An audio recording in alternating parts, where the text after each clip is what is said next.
അസ്സലാമു അലൈക്കും വറഹ്മത്തുള്ളാഹി വബറകാതുഹു. പ്രിയമുള്ള സുഹൃത്തുക്കളെ, സഹോദരങ്ങളെ, ഏകദേശം ഒരു 4-5 ദിവസങ്ങൾക്ക് മുമ്പ് നിമിഷപ്രിയയുടെ വിഷയത്തിൽ നമ്മളൊരു വീഡിയോ ചെയ്തിരുന്നു. ആ വീഡിയോയിൽ നമ്മൾ പറഞ്ഞ കാര്യം ഇസ്ലാമിക ശിക്ഷാ നിയമങ്ങളുടെ മാനവികതയെ സംബന്ധിച്ചാണ് നമ്മൾ സംസാരിച്ചത്. ധാരാളം ആളുകൾക്ക് ആ സംസാരം കേട്ടപ്പോൾ ഒരുപാട് കാര്യങ്ങൾ മനസ്സിലായി. ഇസ്ലാമിക ശിക്ഷാ നിയമങ്ങളുടെ നീതിയെ സംബന്ധിച്ച്, അതിൻ്റെ മാനവികതയെ സംബന്ധിച്ച് ധാരാളം ആളുകൾക്ക് ബോധ്യപ്പെട്ടു എന്ന് ആ വീഡിയോക്ക് താഴെ വന്ന കമൻറ്റുകൾ എടുത്ത് പരിശോധിച്ചപ്പോൾ തന്നെ എനിക്ക് ബോധ്യമായി, അൽഹംദുലില്ലാ. എന്നാൽ ആ വീഡിയോക്ക് താഴെ വന്ന കമൻറ്റുകളിൽ ചില ചോദ്യങ്ങളുണ്ടായിരുന്നു, ചില ആളുകളുടെ അഭിപ്രായങ്ങളുണ്ടായിരുന്നു. അതിൽ പലരും ആത്മാർത്ഥതയോടുകൂടെ തന്നെ ചോദിച്ചതായിരിക്കാം. അവർ ചോദിച്ചൊരു കാര്യം എന്താണെന്ന് ചോദിച്ചാൽ, നിങ്ങൾ ഈ നിമിഷപ്രിയയുടെ വിഷയം സംസാരിച്ചപ്പോൾ എന്തുകൊണ്ടാണ് കാന്തപുരത്തെ സംബന്ധിച്ച് ഒന്നും പറയാതിരുന്നത്? കാന്തപുരത്തെ സംബന്ധിച്ച് നിങ്ങൾ എന്തെങ്കിലും ഒന്ന് പറയുമെന്ന് ഞങ്ങൾ ഏറെ പ്രതീക്ഷിച്ചു, പക്ഷെ നിങ്ങളൊന്നും പറഞ്ഞില്ലല്ലോ. അത് നിങ്ങളുടെ മനസ്സിൻ്റെ സങ്കുചിതത്വം കൊണ്ടല്ലേ എന്ന് ചില ആളുകളൊക്കെ ചോദിക്കുകയുണ്ടായി. ആ ചോദിച്ചവരോട് ചില കാര്യങ്ങൾ പറയുന്നതിന് വേണ്ടിയാണ് ഈ ഒരു അവസരത്തിൽ നിങ്ങളുടെ മുമ്പിൽ വന്നത്. ഞാനിന്ന് സംസാരം തുടങ്ങുമ്പോൾ തന്നെ പറഞ്ഞൊരു കാര്യമുണ്ടായിരുന്നു. നിമിഷപ്രിയയുടെ വിഷയത്തിൽ ആരൊക്കെയാണ് ഇടപെട്ടത് എന്ന വിഷയത്തിൽ വലിയ തർക്കങ്ങൾ നടന്നുകൊണ്ടിരിക്കുകയാണ്. അപ്പോൾ ആരൊക്കെയാണ് ആ വിഷയത്തിൽ ഇടപെട്ടത് എന്നതുമായി ബന്ധപ്പെട്ട് വ്യക്തമായൊരു ചിത്രം വരേണ്ടതുണ്ട് എന്ന് നമ്മൾ അന്ന് പറഞ്ഞു വെച്ചിരുന്നു. അത് പറയാനുണ്ടായ ഒരു കാരണമുണ്ട്. അതെന്താണെന്ന് ചോദിച്ചാൽ, നിമിഷപ്രിയയുടെ വിഷയത്തിൽ കാന്തപുരം ഇടപെട്ടോ?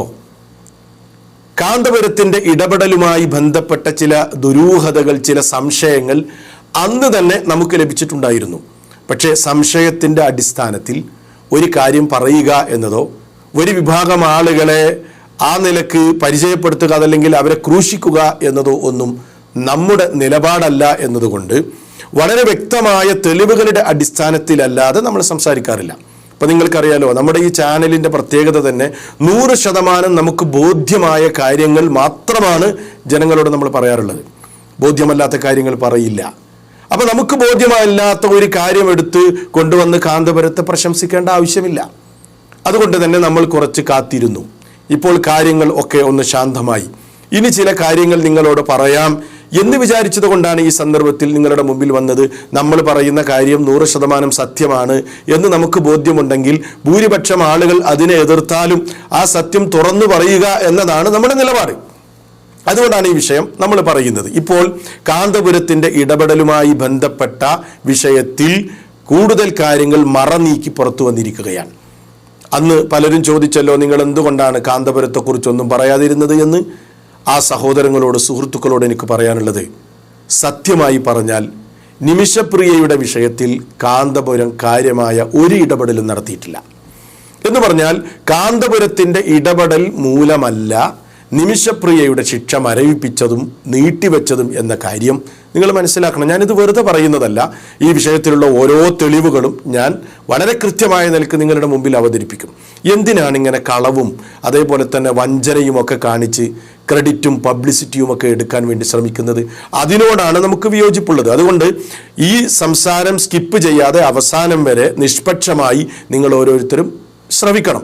നമുക്ക് നമ്മുടെ നിലപാട് കൃത്യമായി പറയാം. ഇപ്പം നിമിഷപ്രിയയുടെ വിഷയത്തിലോ അതല്ലെങ്കിൽ വേറെ ഏതെങ്കിലും ഒരാളുടെ വിഷയത്തിലോ കാന്തപുരമോ മറ്റാരെങ്കിലുമോ ഇടപെടുന്നതോ ആവശ്യമായ സഹായങ്ങൾ ചെയ്തു കൊടുക്കുന്നതോ ഒക്കെ നല്ല കാര്യം തന്നെയാണ്. ആവശ്യമെങ്കിൽ അത്തരം കാര്യങ്ങളിൽ ഇടപെടാം. അതിലൊന്നും നമുക്ക് യാതൊരു പ്രയാസവുമില്ല. ഒരാൾക്ക് നമ്മൾ മുഖേന ഒരു സഹായം കിട്ടുന്നുവെങ്കിൽ അത് നല്ല കാര്യം തന്നെയാണ്. അതൊന്നും ഇവിടെ പ്രശ്നമല്ല. പക്ഷേ ഇല്ലാത്ത കാര്യങ്ങൾ പറഞ്ഞുകൊണ്ട് എന്തിനാണ് ക്രെഡിറ്റ് എടുക്കുന്നത്? എന്തിനാണ് ഉമ്മത്തിനെ വഞ്ചിക്കുന്നത്? എന്തിനാണ് മൊത്തം ജനങ്ങളെ വഞ്ചിക്കുന്നത്? പ്രത്യേകിച്ചൊരു മുസ്ലിമിന് കളവ് പറഞ്ഞു വഞ്ചന നടത്താൻ പാടുണ്ടോ? ഒരു നിമിഷ നേരത്തേക്ക് അല്ലെങ്കിൽ 3-4 ദിവസത്തേക്ക്, ഒരാഴ്ചത്തേക്ക് മാത്രമുള്ള ഒരു പബ്ലിസിറ്റിക്കോ ഒരു ഈ നിലക്കുള്ള ഒരു പ്രശസ്തിക്കോ ഒക്കെ വേണ്ടി എന്തിനാണ് ഇങ്ങനെ കളവ് പറയുന്നത്? അതിനോട് മാത്രമാണ് നമുക്ക് വിയോജിപ്പുള്ളത്.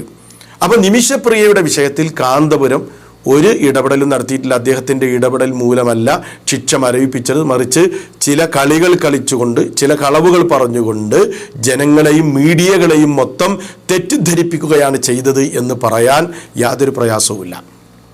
കാന്തപുരത്തിൻ്റെ അനുയായികൾ കാന്തപുരത്തിൻ്റെ ഇടപെടലിനെ പലരും നിഷേധിച്ചപ്പോൾ അതിനെ സമർത്ഥിക്കാൻ വേണ്ടിപ്പോൾ ചില പത്രങ്ങളൊക്കെ എടുത്തുകൊണ്ട് വിശദീകരിച്ചുകൊണ്ട് ആകെ ഇടങ്ങാറായി ബുദ്ധിമുട്ടി വിശദീകരണങ്ങൾ നൽകുന്നത് നമുക്ക് കാണാൻ കഴിയും.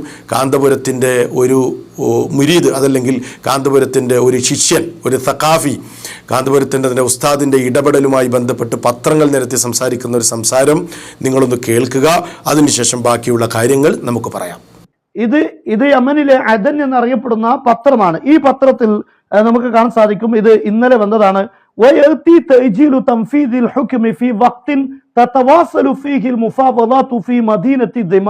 ദിമാർ എന്നറിയപ്പെടുന്ന സ്ഥലത്ത് നിരന്തരമായ ചർച്ചകൾ നടക്കുന്നതിനിടയിലാണ് ഇങ്ങനെ ഈ ഒരു വിധി നീട്ടിവെക്കുന്നത്, വധശിക്ഷ നീട്ടിവെക്കുന്നത്. ബൈന മുമസ്സിലീന അൻ ശൈഖ് സൂഫി അൽ ഹബീബ് ഉമർ ബിൻ ഹഫീദ് വ ആയിലത്തുൽ മഹ്ദി. ഉമർ ബിൻ ഹഫീദ് എന്നറിയപ്പെടുന്ന യമനിലെ നമ്മൾ പരാമർശിച്ച വലിയ പണ്ഡിതൻ, അവിടുത്തെ സ്വീകാര്യനായ പണ്ഡിതൻ, ആ പണ്ഡിതന്റെ പ്രതിനിധികളും അതുപോലെ ഈ മരണപ്പെട്ട വ്യക്തിയുടെ കുടുംബങ്ങളും തമ്മിലുള്ള ചർച്ചകൾ നടന്നുകൊണ്ടിരിക്കുമ്പോഴാണ് ഇങ്ങനെ നീട്ടിവെക്കുന്നത്. കാരണം അങ്ങനെയുള്ള ഒരു ചർച്ച ഇതുവരെ ഉണ്ടായിട്ടില്ല. ആ കുടുംബവുമായി ബന്ധപ്പെടാനോ ബ്ലഡ് മണിയെ കുറിച്ച് സംസാരിക്കാനോ സാധിച്ചിരുന്നില്ല. അങ്ങനെ ഇനി കൂടുതൽ ഇടപെട്ട് സാധ്യമാക്കാനുള്ള സമയവും നമ്മുടെ മുന്നിൽ ഉണ്ടായിരുന്നില്ല. മണിക്കൂറുകൾ മാത്രമേ ബാക്കിയുണ്ടായിരുന്നുള്ളൂ. എല്ലാ പ്രതീക്ഷകളും യഥാർത്ഥത്തിൽ നഷ്ടപ്പെട്ട ഒരു സാഹചര്യമായിരുന്നു. അതിനുശേഷം പറയുന്നു വഖദ് തമ്മ തർതീബു ഹാദൽ ലിഖാ. എന്നാൽ ഈ ഫാമിലിയുമായിട്ടുള്ള ഈ കൂടിക്കാഴ്ചയ്ക്ക് കാരണമായി അതിനുവേണ്ടി പ്രവർത്തിച്ചത് ബിവാസിതത്തി സഈമി സുന്നി അൽ ബാരിസ് അഷേഖ് അബൂബക്കർ മുസ്ലിയാർ മിൻ വിലായത്തി കേരള ബിൽ ഹിന്ദ്. ഇന്ത്യയിലുള്ള കേരള സ്റ്റേറ്റിലുള്ള അഷേഖ് അബൂബക്കർ മുസ്ലിയാർ എന്നറിയപ്പെടുന്ന പ്രസിദ്ധ സുന്നി പണ്ഡിതന്റെ ഇടപെടൽ മുഖേനയാണ് ഇങ്ങനെ ഒരു ചർച്ച നടന്നിരിക്കുന്നത്. കേട്ടില്ലേ സുഹൃത്തുക്കളെ, യമൻ പത്രത്തിൽ കാന്തപുരത്തിന്റെയും അദ്ദേഹം അയച്ച സംഘത്തിന്റെയും ഒക്കെ ഇടപെടലിനെ സംബന്ധിച്ചാണ് അദ്ദേഹം വിശദീകരിക്കുന്നത്. ആ പറയുന്നതിൽ തന്നെ വൈരുദ്ധ്യമുണ്ട്. അദ്ദേഹം പറയാണ് ചർച്ച നടന്നുകൊണ്ടിരിക്കുന്നതിനിടയിലാണ് ശിക്ഷ നീട്ടിവെച്ച വിവരം ലഭിച്ചത് എന്ന്. അപ്പോൾ ചർച്ച നടന്നതിൻ്റെ ഫലമായിട്ടല്ല എന്ന് അതിൽ നിന്ന് തന്നെ നമുക്ക് ബോധ്യമാകും. ഏതാണെങ്കിലും ഇരിക്കട്ടെ, ഈ പത്രങ്ങളിലും മീഡിയകളിലും ഇപ്പോൾ നമ്മുടെ രാജ്യത്ത് കേരളത്തിലും ഇന്ത്യയിലും അതേപോലെ മറ്റുള്ള ലോകത്തൊക്കെയുള്ള രാജ്യങ്ങളിലൊക്കെയുള്ള വന്ന പത്രങ്ങളിൽ വന്ന വാർത്തകൾ, മീഡിയകളിൽ ചാനലുകളിൽ വന്ന വാർത്തകൾ, അതേപോലെ ഇദ്ദേഹം വായിച്ച ഇതുപോലെയുള്ള പോർട്ടലുകളിൽ വന്ന വാർത്തകൾ, അത് 100% സത്യമാണോ? ഒരിക്കലുമല്ല. ആരാണ് അത് സത്യമല്ല എന്ന് പറയേണ്ടത്? അതല്ലെങ്കിൽ ആ വാർത്ത സത്യമാണോ അല്ലേ എന്ന് പറയാൻ ഏറ്റവും കൂടുതൽ അവകാശമുള്ളത് ആരാണ്? നിങ്ങൾ പറ. എനിക്കാണോ? അല്ല. ഈ വിശദീകരിക്കുന്ന സഖാഫിക്കാണോ? അല്ല. ഇനി അതല്ലെങ്കിൽ കാന്തപുരത്തിനോ മറ്റാർക്കെങ്കിലുമാണോ? അല്ല. മറിച്ച് ഈ കൊല്ലപ്പെട്ട തൊലാലിന്റെ കുടുംബം അവരാണ് പറയേണ്ടത്. എന്ത്? ഇത്തരം വാർത്തകൾ സത്യമാണോ അല്ലേ? ഞങ്ങൾ ഇത്തരം ആളുകളോട് ചർച്ച ചെയ്തിട്ടുണ്ടോ? ആ ചർച്ചയുടെ ഫലമായാണോ ഇത് മരയിപ്പിച്ചത് എന്നൊക്കെ പറയാൻ ആരാണ് അർഹതപ്പെട്ടത്? ഈ കുടുംബമാണ്. അപ്പൊ ആ കുടുംബം പറയുന്നതാണ് ഈ വിഷയത്തിൽ അവസാന വാക്ക്. നിങ്ങൾക്ക് ആർക്കെങ്കിലും സംശയമുണ്ടോ? ഇല്ല. എന്നാൽ ആ കുടുംബത്തിന്റെ പ്രതികരണം, ഈ വിഷയത്തിൽ ആ കുടുംബത്തിന്റെ പ്രതികരണം നിങ്ങളൊന്ന് കേൾക്കൂ. തൊലാലിന്റെ സഹോദരൻ അദ്ദേഹത്തിന്റെ ഔദ്യോഗികമായ സോഷ്യൽ മീഡിയ അക്കൗണ്ടിലൂടെ ഇത്തരം പ്രചാരണങ്ങൾക്കെതിരിൽ അദ്ദേഹം ശക്തമായ നിലപാടെടുത്തിട്ടുണ്ട്. അതിന്റെ സ്ക്രീൻഷോട്ടാണ് നിങ്ങൾ ഈ കാണുന്നത്. ഞാൻ അതൊന്ന് വായിച്ച് നിങ്ങളെ കേൾപ്പിക്കാം. അതോടെ നിങ്ങളുടെ എല്ലാ സംശയങ്ങളും, ആരൊക്കെയാണ് ഇതിൽ ഇടപെട്ടത് എന്ന കാര്യമൊക്കെ വൃത്തിയായിട്ട് നിങ്ങൾക്ക് മനസ്സിലാക്കാൻ പറ്റും. എന്താണ് അദ്ദേഹം പറയുന്നത്? മാനസ്മഉ അബറൽ അഅലാമി വഖാസതൻ അൽ ഹിന്ദി. ഈ മീഡിയകളിലൂടെ ഞങ്ങൾ കേട്ടുകൊണ്ടിരിക്കുന്ന ചില വാർത്തകളുണ്ട്, പത്രങ്ങളിലൂടെയും മീഡിയകളിലൂടെയൊക്കെ. വഖാസത്തൻ അൽ ഹിന്ദി, പ്രത്യേകിച്ച് ഇന്ത്യൻ മീഡിയകളിലൂടെ ഞങ്ങൾ കേട്ടുകൊണ്ടിരിക്കുന്ന വാർത്ത. എന്താണ് ആ വാർത്ത എന്നറിയോ? മിൻ അന്നഹു തമ്മ ഈഖാഫു തൻഫീദിൽ ഹുക്മി ബഅദ ലിഖാഇന മഅ ദുആത്തി ഹുനൂദിൻ വയമനിയിൻ. യമനിലെ ചില പണ്ഡിതന്മാരും ഇന്ത്യയിലെ ചില പണ്ഡിതന്മാരുമൊക്കെ ഞങ്ങളോട് കൂടിയിരുന്ന് ചർച്ച ചെയ്തതിൻ്റെ അടിസ്ഥാനത്തിലാണ് ഈ ശിക്ഷ മരവിപ്പിച്ചത് എന്ന വാർത്ത ഞങ്ങൾ മീഡിയകളിലൂടെ കേൾക്കുന്നു. മാത്രമല്ല വഅന്നഹും ബിമൂജിബി ദാലിക തഖദ്ദമു വതലബു വഖഫ തൻഫീദ്. അങ്ങനെ ആ ചർച്ചയുടെ അടിസ്ഥാനത്തിൽ അവർ ഞങ്ങളോട് ആവശ്യപ്പെട്ടു ഈ ശിക്ഷ മരവിപ്പിക്കണമെന്ന്. وأنهم على تواصل مع عائلة طلال ويطلبون منا العفو والصفح. അവര് തൊലാലിന്റെ കുടുംബത്തോട് മാപ്പ് അപേക്ഷിക്കുകയും ചെയ്തു. وأنهم أتوا في اللحظات الأخيرة. അവരെ അവസാന നിമിഷത്തിലാണ് അവർ വന്നത്. ലാസ്റ്റ് ശിക്ഷ നടപ്പാക്കുന്ന അവസാന നിമിഷത്തിലാണ് അവരെന്ത് ചെയ്തത് വന്നത്.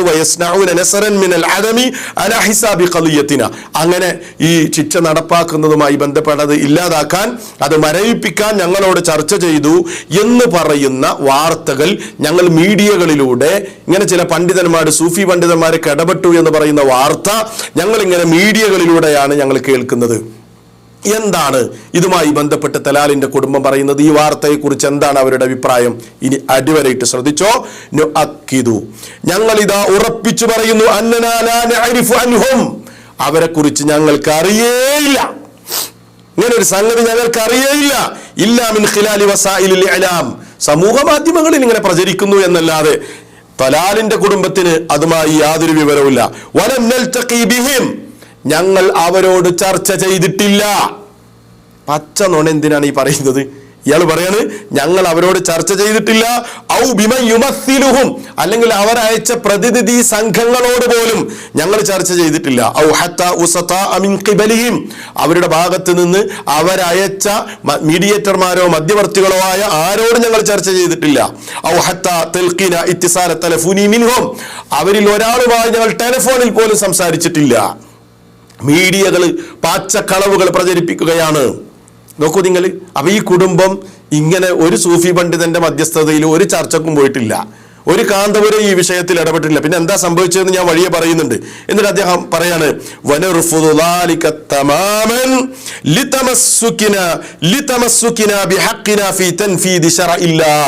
എന്താ പറയുന്നത്? ഈ വാർത്തകളെ പൂർണ്ണമായും ഞങ്ങൾ തിരസ്കരിക്കുന്നു. ഞങ്ങളുടെ അവകാശത്തെ മുറുകെ പിടിക്കുന്നതിന് വേണ്ടി ഫീ തൻഫീദി ശറഇല്ല, അള്ളാഹുവിന്റെ ദീനിന്റെ നിയമത്തിന്റെ അടിസ്ഥാനത്തിൽ ശിക്ഷ നടപ്പാക്കുക എന്ന ഞങ്ങളുടെ അവകാശത്തിൽ ഞങ്ങൾ ഉറച്ചു നിൽക്കുകയാണ്. ഇതിനെ മുഴുവൻ ഞങ്ങൾ നിഷേധിച്ചു തള്ളുകയാണ്. എന്നിട്ട് പറയാൻ നഖൂലു ലഹും, ഇത്തരക്കാരോട് ഞങ്ങൾക്ക് പറയാനുള്ളത് എന്താണെന്നറിയോ? ലാ തുതഇബു അൻഫുസകും, നിങ്ങൾ എന്തിനാണ് വെറുതെ റിസ്ക് എടുക്കുന്നത്? നിങ്ങൾ എന്തിനാണ് വെറുതെ ക്ഷീണിക്കുന്നത്? വലിയുദ്ധമി സുൽത്താനുദമിഹി, ഈ കുടുംബമാണ് ശിക്ഷ നടപ്പിലാക്കണോ വേണ്ടേ എന്ന് തീരുമാനിക്കുന്നത്, ഞങ്ങൾക്കാണ് അതിനുള്ള അവകാശം. എന്നിട്ട് അവസാനം അദ്ദേഹം പറഞ്ഞൊരു വാക്കുണ്ട്, എന്താണെന്നറിയോ? ഇങ്ങനെ ഈ ശിക്ഷ നീട്ടിക്കൊണ്ടുപോകുന്നത് ഞങ്ങളുടെ നിലപാട് കടുപ്പിക്കാൻ മാത്രമേ അത് പ്രയോജനം ഉണ്ടാവുള്ളൂ. അതായത് ഇതിങ്ങനെ നീട്ടിക്കൊണ്ടുപോയാൽ ഞങ്ങൾ ഞങ്ങളുടെ നിലപാട് കടുപ്പിച്ചുകൊണ്ടേയിരിക്കും. കൃത്യമായില്ലേ? ഇപ്പൊ യമനിലെ പത്രങ്ങളിലും മറ്റു മീഡിയകളിലൊക്കെ വന്ന വാർത്ത, ഇത്തരം ആളുകൾ ഇടപെട്ടു എന്നൊക്കെ പറയുന്ന വാർത്ത പച്ചക്കളവാണ് എന്ന് നിങ്ങൾക്ക് മനസ്സിലായില്ലേ? അപ്പോൾ ഇതിലൊരു ഇടപെടലും നടന്നിട്ടില്ല. ആരാന്ന് പറയുന്നത്? ഇനി ഇതിലും വലിയ ആധികാരികത വേറെ എന്താ വേണ്ടത്? എത്രയാണ് വരെ ഇദ്ദേഹത്തിന്റെ സഹോദരൻ വീണ്ടും പറഞ്ഞിട്ടുണ്ട്. മലയാളത്തിൽ തന്നെ നിങ്ങൾക്ക് അതിന്റെ സ്ക്രീൻഷോട്ട് കാണാം. 4 ദിവസം മുമ്പ് അദ്ദേഹം പോസ്റ്റ് ചെയ്തതാണ്. ഞങ്ങൾ കുടുംബം ഇതുവരെ ആരെയും കണ്ടിട്ടില്ല, ആരുമായും പോലും ഞങ്ങൾ സംസാരിച്ചിട്ടില്ല. മലയാളത്തിൽ എഴുതിക്കണം, വിളിച്ചിട്ടുമില്ല. ഇതുവരെ നമുക്ക് മാധ്യമങ്ങളിലൂടെ മാത്രമേ അറിയാവുന്ന കാര്യങ്ങളാണിത്. ഇതെല്ലാം തെറ്റായ വാർത്തകളും പച്ചക്കളവുകളും മാത്രമാണ് എന്ന് അദ്ദേഹത്തിന്റെ സഹോദരൻ തന്നെ വളരെ കൃത്യമായ നിലക്ക് പറയാണ്. അപ്പൊ മനസ്സിലായില്ലേ? ഇതൊക്കെ ക്രെഡിറ്റ് എടുക്കാൻ വേണ്ടി പച്ചക്കളവ് പറഞ്ഞ് ജനങ്ങളെ വഞ്ചിക്കണം. എന്തിനാണ് ഇല്ലാത്ത കാര്യങ്ങൾ പറഞ്ഞ് ക്രെഡിറ്റ് എടുക്കുന്നത്? എന്തിന് എനിക്ക് മനസ്സിലാവുന്നില്ല. ഇപ്പോ ഇവർ പറയുന്നല്ലോ, ഈ കാന്തപുരത്തിന്റെ അനുയായികൾ പറയുന്നല്ലോ, എന്താ പറയുന്നത്? ഉമർ ഹഫീദിന്റെ സംഘം ഈ കുടുംബത്തോട് പോയി ചർച്ച നടത്തിയതിന്റെ ഫലമായിട്ടാണ് ഈ ശിക്ഷ മരവിപ്പിച്ചതെന്നല്ലേ പറയുന്നത്. എന്തിനാണ് ഇങ്ങനെ കളവ് പറയുന്നത്? കുടുംബവുമായി ഉമർ ഹഫീദിന്റെ സംഘം ഒരു ചർച്ചയും നടത്തിയിട്ടില്ല. വേറെ ആരോടെങ്കിലും ചർച്ച നടത്തിയെന്ന് നമുക്കറിയില്ല. ഇത് ഔദ്യോഗികമായി അവർ പറയാണ്. ഞാൻ പറയട്ടെ, ഇത് പ്രചരിപ്പിക്കുന്ന ആളുകളോട്, നിങ്ങളിങ്ങനെ ഈ എട്ടുകാലി മമ്മൂഞ്ഞിന്റെ പണിയെടുക്കുന്നുണ്ടല്ലോ, നിങ്ങൾ ഈ ഉമർ ഹഫീദ് തലാലിന്റെ കുടുംബവുമായി നടത്തിയ ചർച്ചയുടെ ഒരു വീഡിയോ ക്ലിപ്പിന്റെ ഒരു ശകലം 1 മിനിറ്റ് പുറത്തുവിടാൻ നിങ്ങൾക്ക് കഴിയുമോ? വേണ്ട.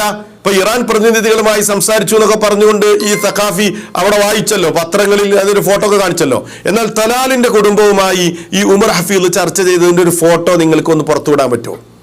ഇതൊരു വെല്ലുവിളിയായിട്ട് നിങ്ങൾ കണ്ടോളിയും. അപ്പൊ ഇല്ലാത്ത കാര്യം എന്തിനാണ് നമ്മൾ പറയുന്നത്? പിന്നെ എന്താണ് സംഭവിച്ചത്? കേസ് മാറ്റിയപ്പോൾ ഈ കോടതിയിൽ നടക്കുന്ന ഒരു കേസ്, അത് കുറച്ച് ആളുകൾ എവിടെയെങ്കിലും പോയി ഇരുന്ന് ചർച്ച ചെയ്തുകൊണ്ടൊന്നും മാറ്റൂല. അത് കോടതിയെ സംബന്ധിച്ച് വിവരമുള്ള ആളുകൾക്ക് അത് മനസ്സിലാവും. ഈ മീഡിയകളൊക്കെ ഇങ്ങനെ വിവരദോഷികളായി മാറിയല്ലോ എന്നാണ് ഞാൻ ചിന്തിച്ചു പോകുന്നത്. കോടതിയിൽ നടക്കുന്ന ഒരു കേസ് കുറച്ച് ആളുകൾ എവിടെയെങ്കിലും കൂടിയിരുന്ന് ചർച്ച ചെയ്താൽ മാറ്റുമോ?